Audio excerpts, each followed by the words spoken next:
여러분 평안하셨습니까? 아멘. 오늘은 출애굽기 30장에 있는 말씀을 좀 보도록 하겠습니다.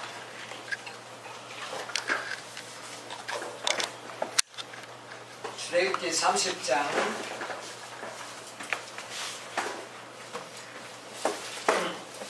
11절로부터 있는 말씀을 제가 읽도록 하겠습니다.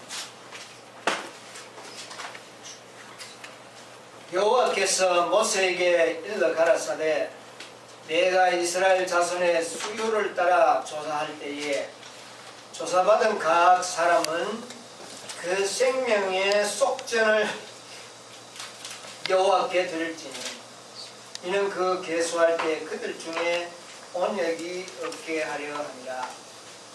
무릇 계수 중에 드는 자마다 성소의 세겔대로 반 세겔을 낼지니 한 세겔은 20게라라. 그 반 세겔을 여호와께 드릴지며 무릇 계수 중에 드는 자 곧 20세 이상 된 자가 여호와께 드리되 너희의 생명을 속하기 위하여 여호와께 드릴 때에 부자라고 반 세겔에서 더 내지 말고 가난한 자라고 덜 내지 말지며 너는 이스라엘 자손에게 속전을 취하여 회막에 봉사에 쓰라. 이것이 여호와 앞에서 이스라엘 자손의 기념이 되어서 너희의 생명을 속하리라. 16절까지 나왔습니다.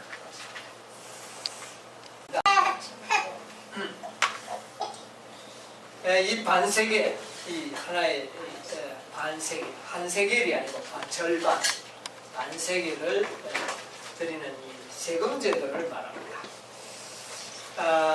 예수님 당시에는 이것이 상당히 이 제도가 악용이 되어서 제사장들의 소득 자원이 됐습니다.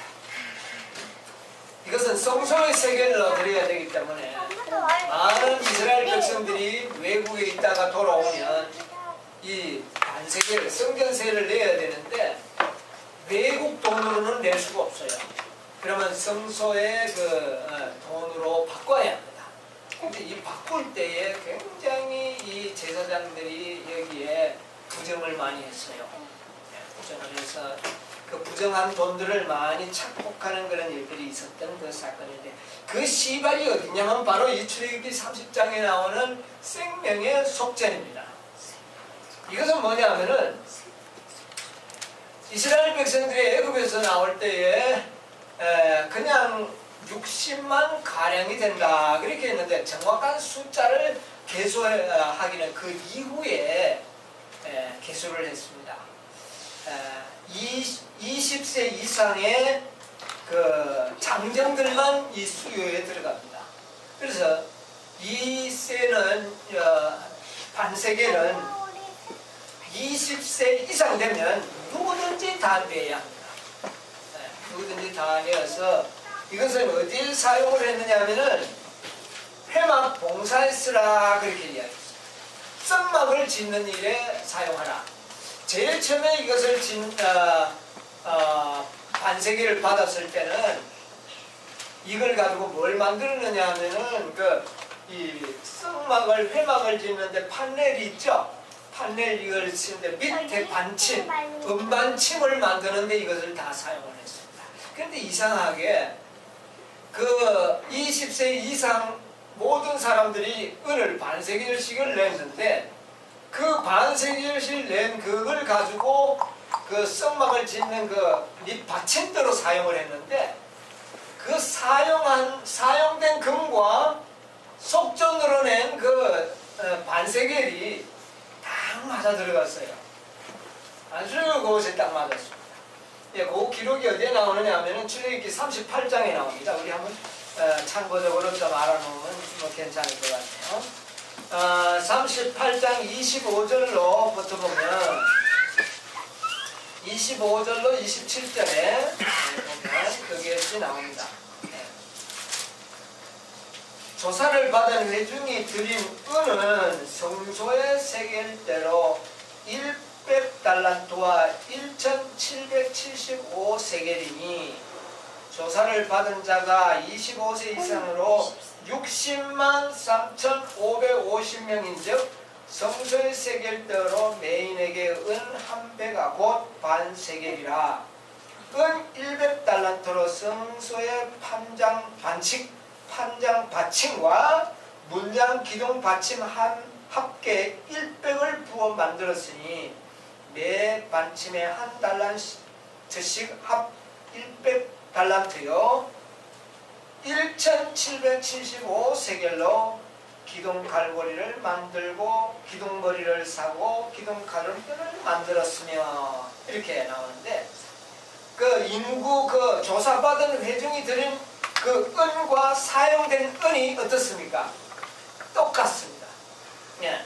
1775세겔 사용된 은도 1775세겔 이렇게 해서 그때 그 생명의 속전으로 낸 그 반세겔이 하나님의 성전을 건축할 때에 이 은반침으로 모든 성소의 기초가 되었다고 하는 것을 우리가 여기서 보게 됩니다.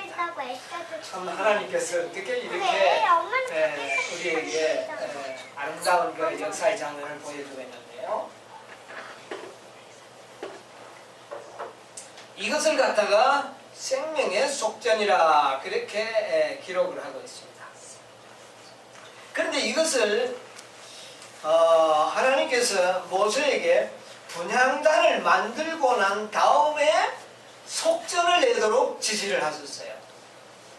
속전을 내도록 하고 난 다음에 뭘 만드느냐 하면 또 물두멍을 만듭니다. 그런데 이 분향단을 만들고 물두멍을 만들기 전에 요 중간에다가 이 속전에 대한 기록을 기록하고 그럼 왜 이 속전은 성소 기구를 만드는 일과 별 관계가 없는 것 같은 이야기인데도 이것이 그 분향단을 만들 지시를 하고 난 다음에 이 속전을 내는 제도를 세웠는데 그것이 비록 속전을 내는 제도지만 속전으로 바쳐진 은이 뭐로 사용된 겁니까? 성소의 기초로 사용되었던 거예요. 그러면 이것이 매우 중요한 하나의 그 성소 제도에 필요한 그 제도였다는 것을 우리가 여기서 이제 알게 되는 겁니다. 예. 그러면 이제 우리가 이 분향단에 대해서 중요성을 우리가 조금 한번 생각을 한번 해보려고 하는데요. 레위기서에 보면 이런 말씀이 있습니다. 레위기서 16장요. 16장 18절 19절을 좀 보면 이런 기사가 나옵니다.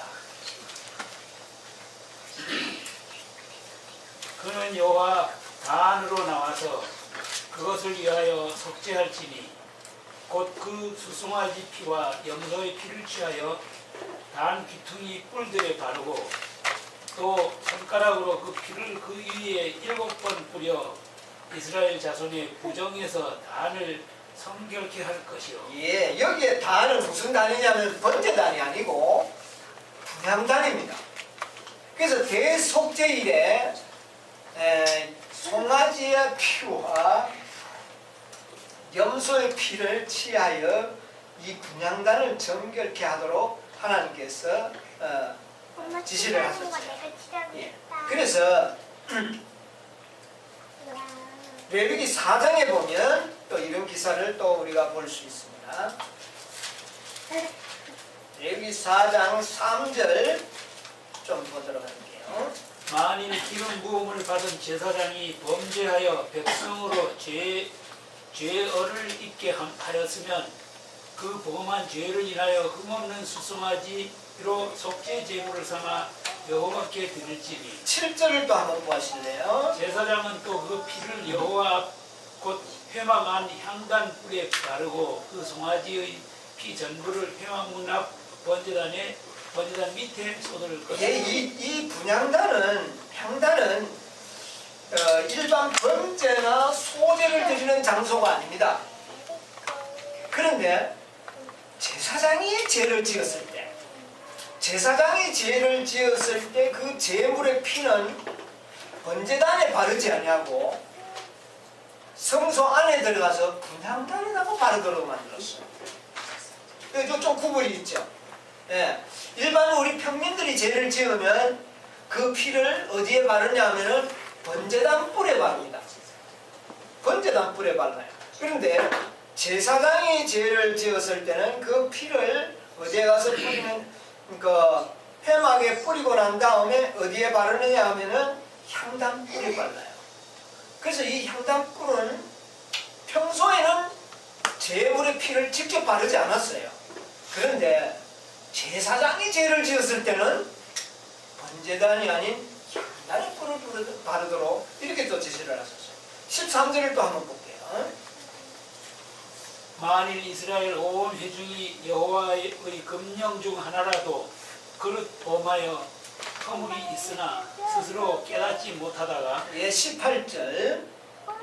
또 그 피로 회막 안 여호와 앞에 있는 단 뿔에 바르고 그 피 전부는 회막 문 앞 번제단 밑에 쏟을 것이며. 예, 그래서 또 이스라엘 온 회중이 죄를 지었을 때는 하나님 앞에 제물을 드리고 그 제물의 피를 번제단에 바르지 아니하고 향단으로 가져와서 향단 뿔에 발랐어요.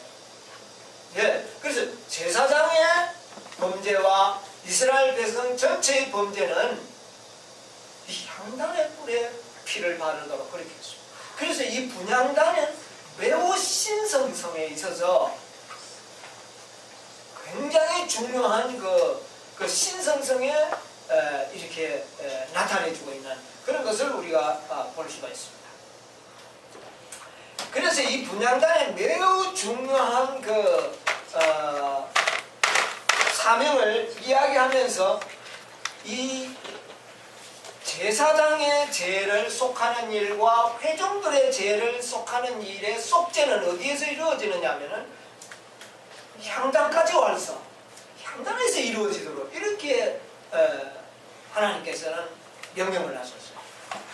그리고 난 다음에 이 속전에 대해서 하나님께서는 지시를 하고 있습니다. 자, 우리가 30장 15절에 우리 이 말씀을 한번 읽고 또 우리 생각을 해볼게요. 15절에 보면 너희의 생명을 속하기 위하여 여호와께 드릴 때에 부자라고 더 내지도 말고 가난한 자라고 덜 내지도 말라 그렇게 이야기해요. 자, 이것을 갖다가 생명의 속전이라 이렇게 여기에 이야기합니다. 생명을 속하기 위해서. 자, 우리의 생명이 속전으로 인하여 속전으로 갚아져야 된다는 거죠. 자, 우리가 이 속전이라는 것이 뭡니까? 속전. 팔린 거 다시 사오는 거 꺼내고. 네. 내가 내 것이 아니고 우리가 값으로 뭐 되었다는 말입니까? 우리가 완전히 우리가 이것은 고린도전서에 있는 말씀을 좀 보면 우리가 이해가 될 것 같습니다. 고린도전서 6장 고린도전서 6장 19절 20절을 보겠습니다. 너희 몸은 너희가 하나님께로부터 받은 바 너희 가운데 계신 성령의 전인 줄을 알지 못하느냐. 너희는 너희의 것이 아니라 값으로 산 것이 되었으니 그런즉 너희 몸으로 하나님께 영광을 돌리라. 예, 여기 보니까 너희 몸은 너희가 하나님께로 받은 바 너희 가운데 계신 성령의 전인 줄 너희가 알지 못하느냐. 너희는 너희의 것이 아니라. 이스라엘 백성들은 애굽에서 나올 때 그들의 모든 생명은 다 누구에게 팔린 바 되었느냐 하면은 하나님께 팔린 바 되었어요. 그러니까 자기가 자기의 것이 아니라는 겁니다. 그러면 자기가 자기의 것이 아니기 때문에 속전을 줘야만이 속전을 내라는 겁니다. 속전을. 예, 그런 의미를 가지고 있는데 이 속전을 하나님께 우리가 바치는 것은 내가 내 자신의 것이 아니요 내 자신은 누구의 것입니다? 하나님의 것입니다 하는 것을 잊어버리지 않도록 하기 위하여 이 속전을 받도록 그렇게 내도록 그렇게 하나님께서 지시하셨어요. 여러분 우리는 자칫 뭐를 잊어버립니까? 내가 내 자신의 것이 아니요 하나님의 것이라는 것을 우리는 어떻게 됩니까? 자주 잊어버립니다. 어떨 때는 영 생각이 안 날 때도 있어요. 내가 내 자신의 것이 아니라 하나님의 것이라는 것을 우리는 거의 망각하고 살아갑니다. 이걸 잊어버리지 않도록 하기 위해서 하나님께서는 속전을 내도록 그렇게 만들었어요. 이것이 성소의 기초가 된 겁니다. 여러분 구원의 진리는 바로 여기에 있습니다. 안나가 1등이다. 내가 내 자신의 것이 아니라는 것이죠. 하나님의 것이라는 사실을 우리는 항상 기억을 해야 너희는 값으로 산바되었다.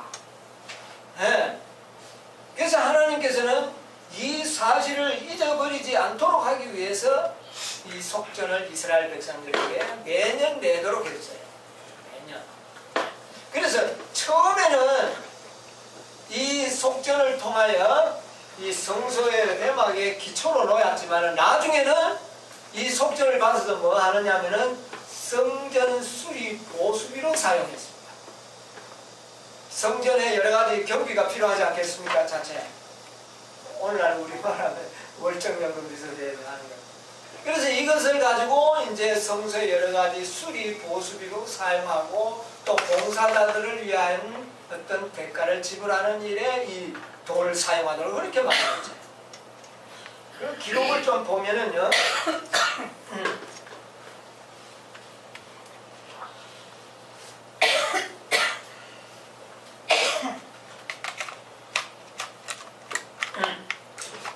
가족배움 기별 1권 367페이지 가운데 보면 이런 말씀이 있습니다.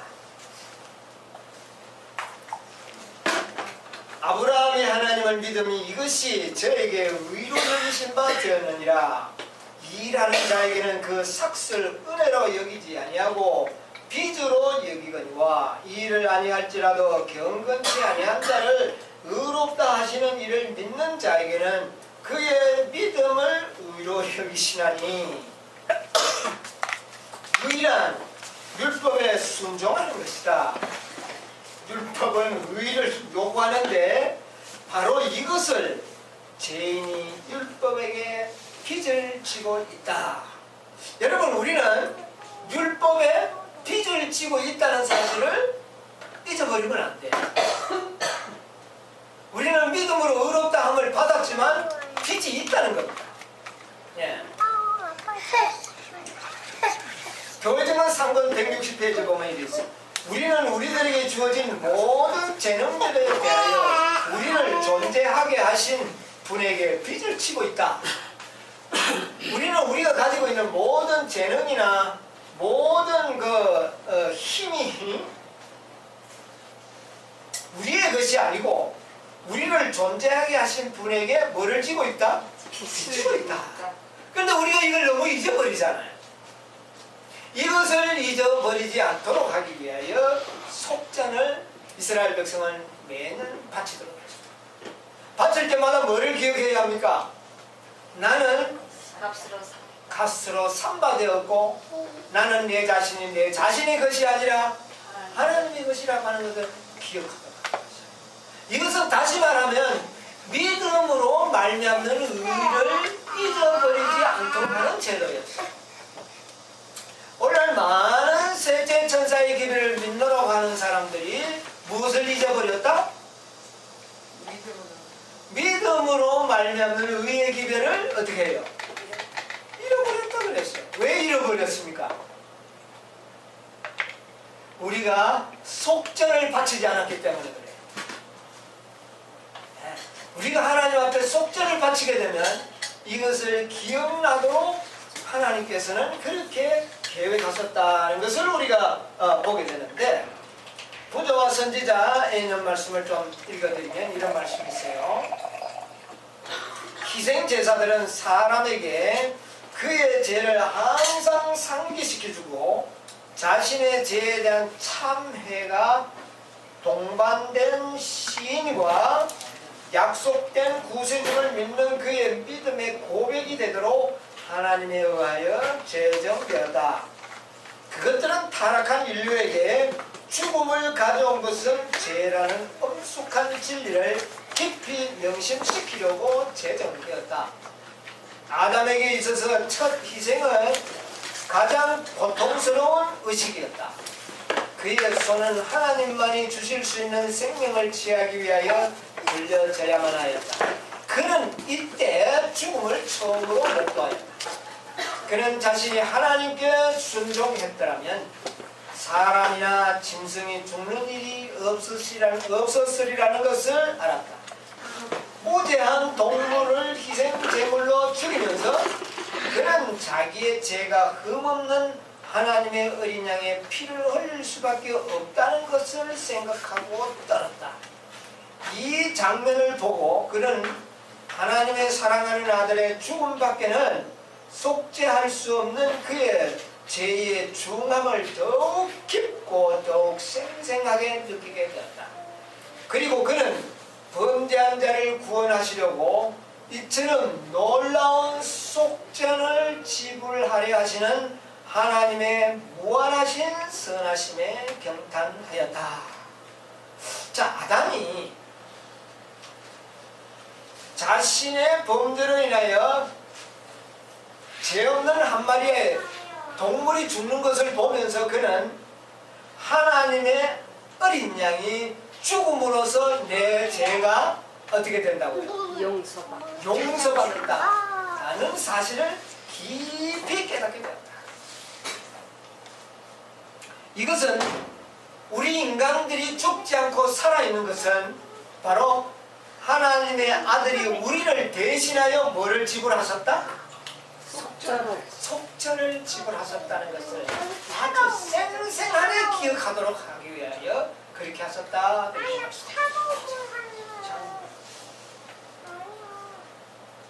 여러분, 우리가 이 말씀을 우리가 조금씩 우리가 이해하게 되면서부터 자, 여기에 창세기 2장 17절에 있는 그 주석의 말씀을 보면 이것은 유엔드 헤랄드 1901년 4월 23일자에 주어진 말씀인데요.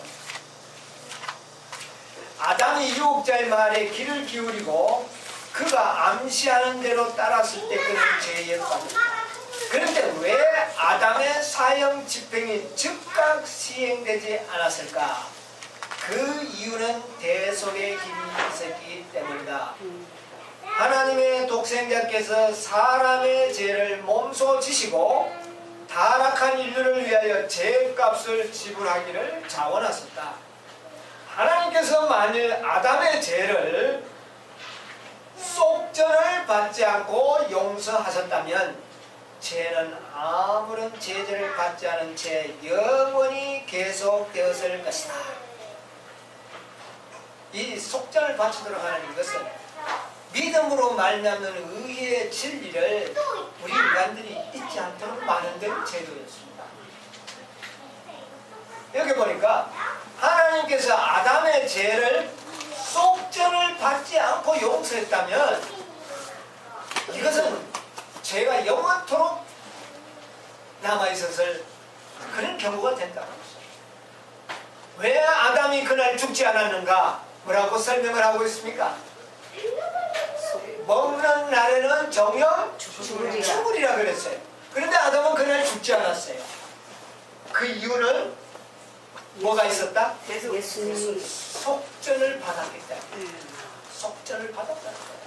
그 아담의 생명을 대신하여 그 죄값을 하나님께서는 율법을 받았기 때문에 하나님께서는 아담을 뭐 하실 수 있었다? 용서할 수 있어. 용서할 수 있었고 또 그날 죽지 않고 살아 있을 수가 있습니다. 그리고 오늘날 이 세상 모든 사람들은 죄를 짓고도 죽지 않은 것은 뭐가 있기 때문입니까? 속전이 있었다는 겁니다. 속전, 대속. 네. 예수 그리스도께서 우리 모든 인생들을 위하여 속전을 지불하셨어요. 그러므로 이 속전의 은혜를 받아들이는 모든 자들은 뭐를 받을 수가 있습니까? 용서를 받을 용서를 받고 구원을 받을 수가 있는 겁니다. 이게 뭐냐면 믿음으로 말미암는 의입니다. 이것을 잊어버리지 않도록 하기 위하여 이스라엘 백성에게는 매년 속전을 바치도록 했는데, 이것은 부자나 가난한 자나 어떤 자들도 다 바쳐야 합니다. 바칠 때마다 뭐를 생각해야 합니까? 그리스도가 내 대신 죄값을 지불하셨다. 그로 말미암아 우리는 구원을 받고 용서받을 수 있었다는 사실을 기억하라는 제도입니다. 우리에게 가장 두려운 것은 이 은혜를 잊어버립니다. 제가 요즘 중국에서 가서 전하는 기별이 이 셋째 천사의 기별과 관련한 믿음으로 말미암는 의의 기별을 전하고 있어요. 그래서 어떤 분들은 이것을 깨닫고 너무너무 감사해서 참 어찌할 줄 모르는 그런 영혼들이 있습니다. 그런데 어떤 영혼들은 또 이를 듣고는 저한테 이야기를 하기를 뭐라 그러냐면, 그럼 장로교인들하고 뭐가 다릅니까? 자, 우리 연애신 가운데 보면 이런 말씀이 있거든요. 이걸 제가 그들에게 소개해 줍니다. 우리는 영생의 삭스를 얻기, 영생을 얻기 위하여 피조물의 공로는 전혀 쓸데없다는 것을 놀라움으로 분별할 수 있는 하늘의 안약이 필요하다. 내가 이 말을 읽어줍니다. 뭐가 필요 없다고요? 구원을 얻는 일에 뭐가 필요 없다고요? 피조물의 공로. 피조물의 공로는 얼마만큼 필요 없다고요? 전혀 필요 없다. 구원이 너무 쉽게 얻어지는 것 같은 느낌이 드니까 어떤 분은 그렇게 했지. 그게 지금 어디에 나온 말씀? 이것이 믿음과 행함 21페이지에 나오는 21. 말씀. 우리가 구원을 얻는 일에 우리 인간의 공로는 전혀 쓸데없다. 참 많은 분들이 의아하게 생각을 하다가 이 말씀이 선지자의 말씀이라는 것이 확실하니까 믿기는 믿는데 어리또해져요. 많은 사람들은 구원을 얻는 일에 뭐가 필요하다고 느낍니까? 우리 행함이 필요하다고 느껴왔어요. 근데 전혀 필요 없다고 내가 이야기하니까 이거는 말씀이니까 안 믿을 수는 없고, 믿기는 믿는데 전부 사람들이 의아하게 생각을 합니다. 그게 도대체가 그게 말이나 되는 이야기냐. 그래. 그러나 이것은 사실이거든요.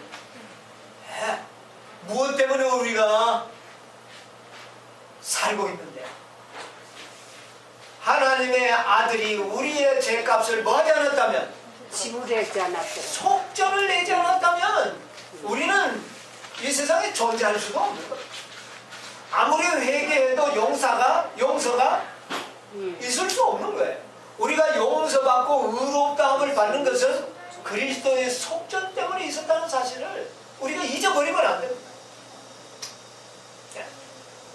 그래서 이 속전은 우리가 비록 아무 공로 없이 구원을 받지만은, 나는 값없이 구원을 받지만은 하나님의 아들이 나의 모든 죄값, 고통과 사망의 고통을 어떻게 했습니까? 치렀다는 것이죠. 내가 안 치렀을 뿐이지 구원이 쉽게 이루어진 게 아니라는 말입니다. 생명을 내놓고 네. 우리는 그냥 얻는 구원이지만 그 구원을 이루기 위하여 하나님의 아들은 33년 반 동안 이 땅에서 말로 다 할 수 없는 고통과 조롱과 핍박을 당하고 급기야는 어떻게 했습니까? 십자가에 죽으심으로 우리의 죄의 값을 치루셨다는 사실이죠. 이것을 우리는 잊어버린다면 구원은 가치가 있는 겁니까? 없는 겁니까? 너무나 가치 없는 그런 것으로 전략해버릴 수도 있습니다. 무효가. 네. 그래서 우리는 이 속전은 항상 이 사실을 기억하도록 하기 위하여 제정된 제도였다는 것을 성경과 예언신에서는 이야기하고 있죠. 네. 자, 우리는 이것을 잊지 말아야 합니다. 네. 여기에 보면 이런 말씀이 있어요. 타락한 인류는 죄책 때문에 자신의 소원을 가지고 하나님 앞에 나아갈 수가 없게 되었다. 하나님의 율법을 범함으로 거룩하신 하나님과 범죄자 사이에는 통과할 수 없는 큰 벽이 생겼기 때문이다. 죽음의 선고가 대속물 위에 내리도록 하는 한 계획이 수립되었다. 죽음의 선고가 누구 위에 내렸다니? 먹는 날에는 정령 죽으리라는 그 선고가 아담이 먹는 그날에 그 선고가 누구한테 내려버렸어요? 예수님. 대속물. 대속물이 누굽니까? 예수님. 하나님의 아들. 그분에게 내렸다. 구속의 계획에는 반드시 피 흘림이 있어야 하였으니 인간의 죄의 결과로 죽음이 필연적으로 와야 했기 때문에 희생제물이 된 짐승들은 그리스도를 예표하는 것이어야 합니다. 죽임을 당한 제물에서 사람은 당분간 내가 정령이 죽으리라는 하나님의 말씀의 성취를 보아야만 하였다. 먹는 날에는 정령 죽음. 그 죽음이 누구에게 내려진 겁니까? 예수님. 대속물에 내려졌다는 것. 그러므로 우리가 그를 힘입어 살아야 돼요. 값으로 삭받은 거예요. 그러므로 이제는 내가 내 것이 아니라 누구의 것입니까? 그리스도. 그분에게 속한 것이에요. 우리의 모든 것을 사버렸어요. 네. 우리가 그리스도가 십자가에 돌아갔을 때 모든 인류는 다 그리스도가 핏값으로 사버렸습니다. 네. 자, 가림복음 기별 328페이지 보면 일권에 이런 말씀이 있습니다. 그때 비로소 우리들은 오직 그리스도를 믿는 믿음을 통해서만 의롭다 하심을 얻게 되는 이치를 깨닫게 될 것이며, 여러분 우리가 왜 믿음을 때에 구원 얻게 됩니까? 그리스도의 의를.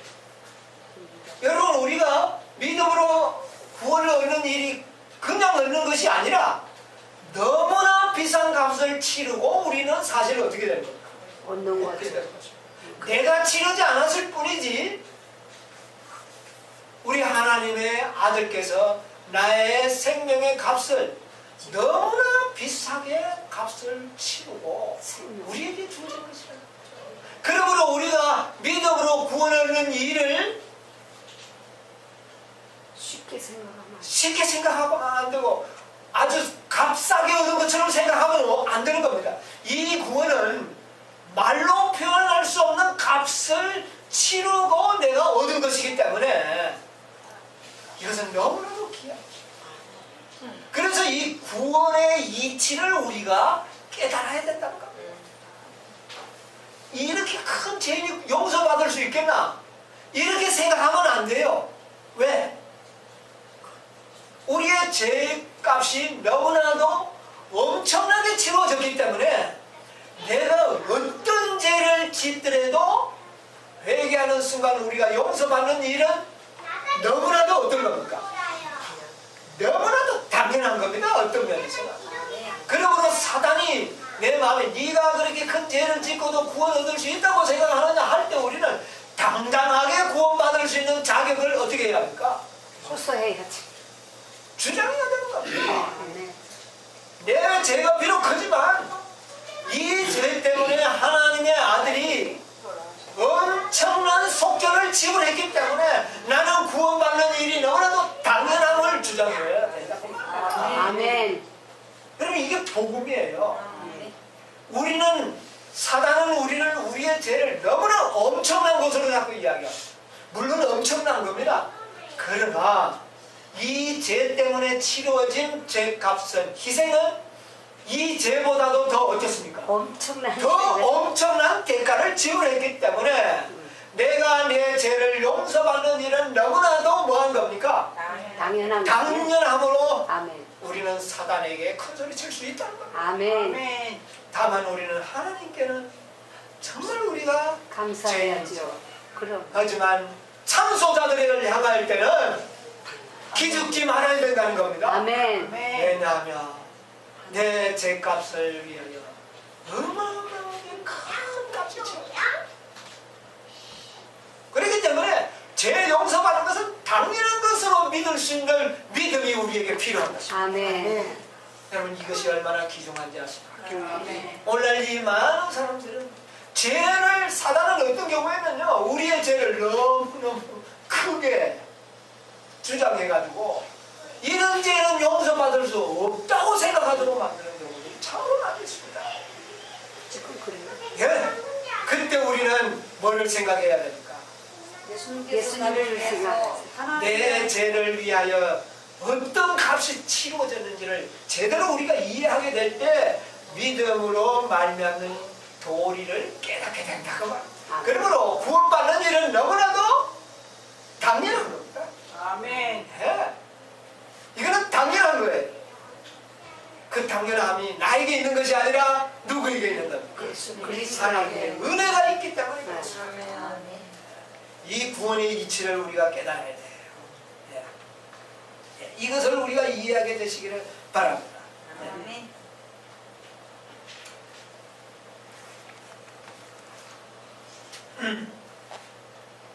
이치를 깨닫게 될 것이면 예수님 안에 있는 하나님의 품성에 완전하심이 나타나 있고 주님의 생 가운데 신성의 원칙들에 작용하심이 나타나 있다.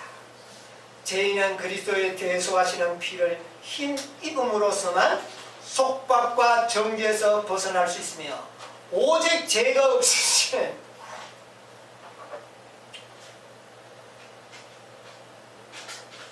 대치물과 담보물이 되시는 주님의 완전성을 통해서만 하나님의 모든 계명에 겸손하게 순종하는 경주를 할 수 있다. 우리 예수님께서 우리의 죄의 대치물도 되시고 담보물이 되시겠다. 그래서 우리의 구원을 위한 예수님은 완벽한 구주이십니다. 아멘. 그러므로 우리는 결코 사단의 참소나 정죄에 기죽지 말게 되기를 바랍니다. 아멘. 기죽지 마세요.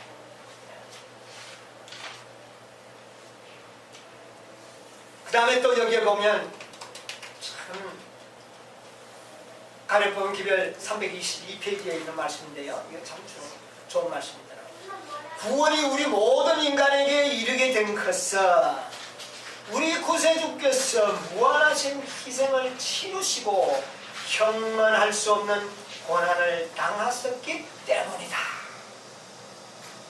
여러분 우리 모든 인간들이 이 세상에 태어난 모든 인류들이 구원을 얻기에 넉넉한 값이 어떻게 해요? 지불되었습니다.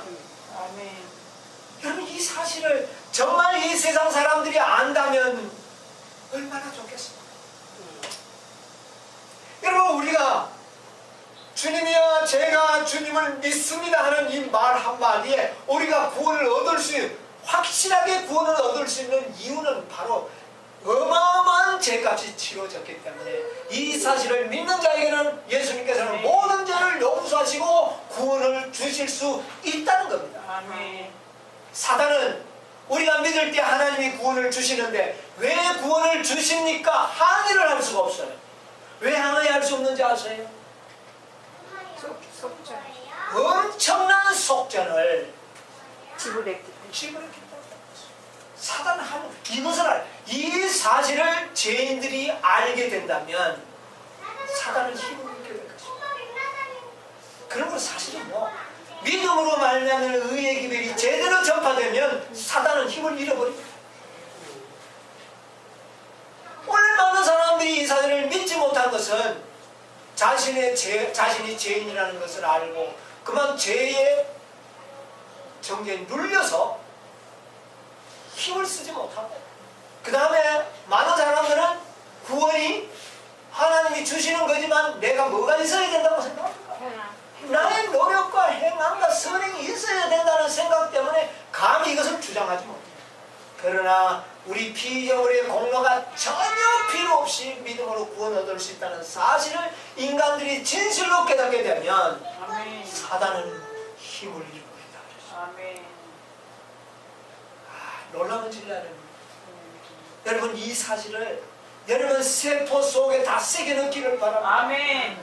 여러분 자신의 생애를 의지하게 오직 주님의 공로만을 바라보고 나가는 이런 믿음이 우리에게 필요합니다. 아멘. 예. 주님께서는 이 세상에 계실 때 존대를 받지 못했었고 알려지지 않으셨다. 당신의 놀라운 변비와 굴욕적인 생애를 통하여 주님께서는 인간을 높여 하늘 궁정에서 맛볼 수 있는 영원한 명예와 불멸의 기쁨을 맛보게 하실 수 있었다. 그가 이 땅에 와서 엄청난 굴욕을 당했어요. 그 대가는 우리를 하늘의 불멸의 기쁨을 누리도록 하는 충분한 대가가 된다고. 여러분 예수님이 공연히 이 땅에 와서 고생한 게 아니에요. 우리를 하늘의 그 높은 불멸의 영광을 누리도록 하기 위하여 그 죄값을 하나 없이 다 치우셨다. 그러므로 우리는 너무나도 당연하게 구원을 주장하면서 하나님께 영광을 돌립니다. 아멘. 주님께서는 30년 동안의 지상생활 기간에 상상조차 할 수 없는 범민으로 그 신령이 매우 상하셨다. 말구유로부터 갈바리에 이르기까지 행로는 비애와 슬픔으로 그늘져 있습니다. 주님께서는 슬픔에 인간이 있었으며 인간의 비애를 잘 아셨던 분으로서 인간의 언어로 표현할 수 없는 마음의 아픔을 견디셨다. 주님께서는 진정한 의미에서 내게 임한 근심 같은 근심이 있는가? 라고 말씀하실 수 있으셨다. 완전한 증오심으로 죄를 미워하심으로 주님께서는 온 세상의 죄들을 당신의 영혼 안으로 끌어들이셨다. 그러면요, 예수님께서는 이 땅에 오셔서 이 땅에 있는 모든 죄를 자기가 다 끌어 안아버렸다고 했어요. 그래서 그 죄의 소임으로 인해서 그의 심장이 파멸이 된 거죠. 그 결과 죄 없으신 분으로서 죄의 형벌을 짊어졌습니다. 결백하신 분으로서 죄인들의 대치물로 당신 자신을 바쳤다. 모든 죄에 대한 범죄의식이 그 놀라운 무게를 가지고 세상의 구세주의 거룩하신 영혼을 압박하였다. 아담의 모든 아들과 딸들이 가진 악한 생각, 악한 말, 악한 행동은 당신 자식의 징표를 요구하였는데 이는 주님께서 인간의 대체물이 되신 까닭이다. 여러분 우리가 악한 생각한 것, 악한 말한 것, 악한 행동한 것, 이 모든 징벌을 예수님께서는 다 받아들여버렸다. 그러므로 우리가 용서받는 일에 어떤 지장도 없도록 만들어버렸어.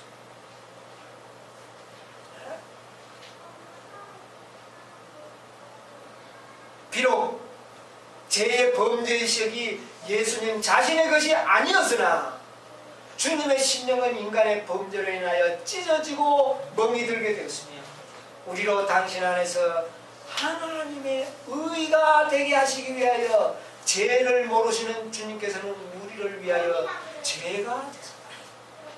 여러분 우리가 용서받는 일은 너무나도 당연한 일. 그것은 너무나도 이것은 정말 당연한 일. 왜냐하면 예수님께서 우리의 모든 죄를 다 죄값을 치고 우리의 거룩하신 대치물이신 주님께서 자원하여 칼 앞에 당신 영혼을 벌거 벗기심으로 우리를 멸망하지 않고 영생을 얻을 수 있게 하소서. 아멘. 여러분 이 사실을 믿을 때에 우리가 영생을 얻을 수 있는 것은 너무나도 당연합니다. 아멘. 여러분 이 믿음으로 말미암는 의가 정말 보통 문제가 아니에요. 이것을 정말 우리가 이해하게 되면 사단은 더 이상 힘을 잃어버려요. 어떻게 할 수가 없어요. 여러분 우리는 주님을 떠날 수가 없습니다. 네. 이것은 매우 놀라운 일이에요. 신물교원 296페이지에 그런 일이 나왔어요. 우리는 값비싼 속전으로 성령을 받았다. 오직 이 대가가 얼마나 크다는 것을 이해할 때만 그 같은 속죄의 결과가 어떠하리라는 것을 짐작합니다. 이 속죄는 얼마나 크기 때문에 그 결과가 어떠하다는 것을 짐작해야 된다. 그 결과가 어떠한 겁니까? 우리가 뭐만 하면 믿기만 하면. 예, 결과가 그렇게 나타나는 거예요. 왜? 그 속전의 대가가 엄청났기 때문에 그 결과도 어떻게 되는 겁니까? 엄청난 거예요. 우리가 뭐만 하면 우리의 죄는 전혀 다 그 공로에 의하여 용서를 받습니다. 이 땅에서 곧 하나님의 아들의 눈물과 피에 젖은 이 땅에서 귀한 낙원의 열매가 맺히게 된다. 어디에서 맺힌다고요? 이 땅에서. 이 땅에서 이 사실을 깨닫게 되면 우리의 생에 뭐가 맺힌다고요? 열매. 낙원의 열매가 맺힌다. 낙원의 열매. 여러분 믿음으로 말하는 의를 제대로 우리가 이해하게 됩니다. 진짜 아름다운 품성의 열매가 맺히도록 되어 있어요. 네? 하나님의 백성들의 생활 속에서 당신의 말씀의 진리가 그 영광과 탁월함을 드러내어야 한다. 그리스도께서는 당신의 백성을 통하여 당신의 품성과 당신의 하늘나라의 원칙을 드러내고자 하신다. 엄청난 계획이 믿음으로 말하는 의에 속에 들어있습니다. 여러분 우리는 하나님이 치르신 그 죄의 속전을 크게 생각하지 않기 때문에 내가 크게 되는 겁니다. 나의 의가 크게 보이고요. 또 반대로는 나의 죄가 크게 보여가지고 하나님의 예수님이 나를 위하여 죽었다 그래도 내 죄가 너무 커가지고 하나님의 그 공로가 이 죄를 갚기에 부족한 것처럼 자꾸 느끼도록 사단은 만들고 있는 겁니다. 그래서 또 내가 조그만 의를 행해 놓으면 이 의가 하늘처럼 커가지고 마치 이 의로 내가 구원받을 수 있는 것처럼 생각하도록 만드는 거예요. 믿음으로 말하는 의의 기별에 이치를 깨닫게 못하게 되면 그렇게 된다는 말입니다. 우리가 이 구속의 이치를 깨닫게 되면 나의 의도 아주 적은 것이요, 나의 죄도 구속의 대가에 비하면 이건 뭡니까? 이건 아무것도 아니에요. 아무것도 아니에요. 용서받는 일은 당연한 거예요. 그러므로 우리는 우리의 구원과 영생을 주장할 수가 있는 거예요. 그리스도는 한없이 커지고 나는 한없이 줄어들어야 돼요. 아멘. 믿음으로 말미암는 의는 이렇게 됩니다. 그렇게 될 때 뭐가 나타나느냐 하면은 낙원의 열매가 우리의 생에서 맺히게 됩니다. 아무리 내가 의를 행해도 그것은 아무것도 아닌 거예요. 그것은 내가 아무리 고통을 당해도 하나님의 고통에 비하면 어떻습니까? 아무것도 아니라는 겁니다. 여러분 우리는 우리의 고통을 굉장히 크게 잡고 설명을 하려고 힘들었다. 힘들기는 뭐가 힘들어요. 하나님의 고통에 비하면 우리의 고통은 아무것도 아니에요. 그래서 우리는 이 믿음으로 말미암는 의의 도를 깨닫게 되면 하나님의 공로는 어마어마하게 크고 나의 의와 나의 노력과 우리 노력이 필요하죠. 그런데 그것이 얼마만큼 비율로 보면 하나님의 공로에 비하면 나의 것은 뭡니까? 이거는 아무것도 아니에요. 이거는 말을 할 수가 없는 겁니다. 이것은. 그런데 우리가 아직 믿음으로 말미암아 그를 잘 깨닫지 못하면 자꾸 내 행한 것이 뭐로 보여요? 크게 보여요. 네. 사랑하시는 여러분, 우리 주님께서 우리를 위하여 치르신 그 속전의 대가를 잊지 않게 되기를 바랍니다. 아멘. 이스라엘 백성들이 이것을 잊지 않도록 하기 위하여 하나님께서는 매년 반세계를 바치도록 했지만은 그들은 다 그것은 형식과 하나의 외식으로 흘러버리고 그 의미는 다 잊어버렸던 것입니다. 여러분이 오늘날 우리도 이 사실을 잊어버리면 우리도 그렇게 되는 것입니다. 아무쪼록 우리 그리스도께서 우리를 베푸신 그 희생과 놀라운 사랑을 여러분 잊지 마시게 되기를 바랍니다. 아멘. 여러분이요, 우리는 뭐 연금제도에 속전제도는 없지만은 여러분 꼭 기억하셔서 하나님 앞에 항상 감사의 예물을 드리시게 되기를 바랍니다. 아멘. 그렇게 해서 주님께서 나를 위하여 당하신 그 희생, 그 공로를 우리는 잊지 않게 되기를 바랍니다. 그래서 선지자는 우리가 뭐 하는 것 외에는 두려워할 것이 없다. 하나님의 은혜를 잊어버리는 것 외에 우리가 하나님의 은혜. 여러분 믿음으로 말미암는 의의 기회를 잊어버리는 것 외에는 두려워할 것이 없다. 없다. 여러분이 앞으로 이 기회에 대해서 더 많은 연구와 또 공부를 통해서 하나님의 은혜를 더 많이 받으시고 충만한 그 은혜 가운데서 우리 영생의 복을 누리시는 여러분과 제가 여러분들이 하면서 말씀을 마치겠습니다. 아멘.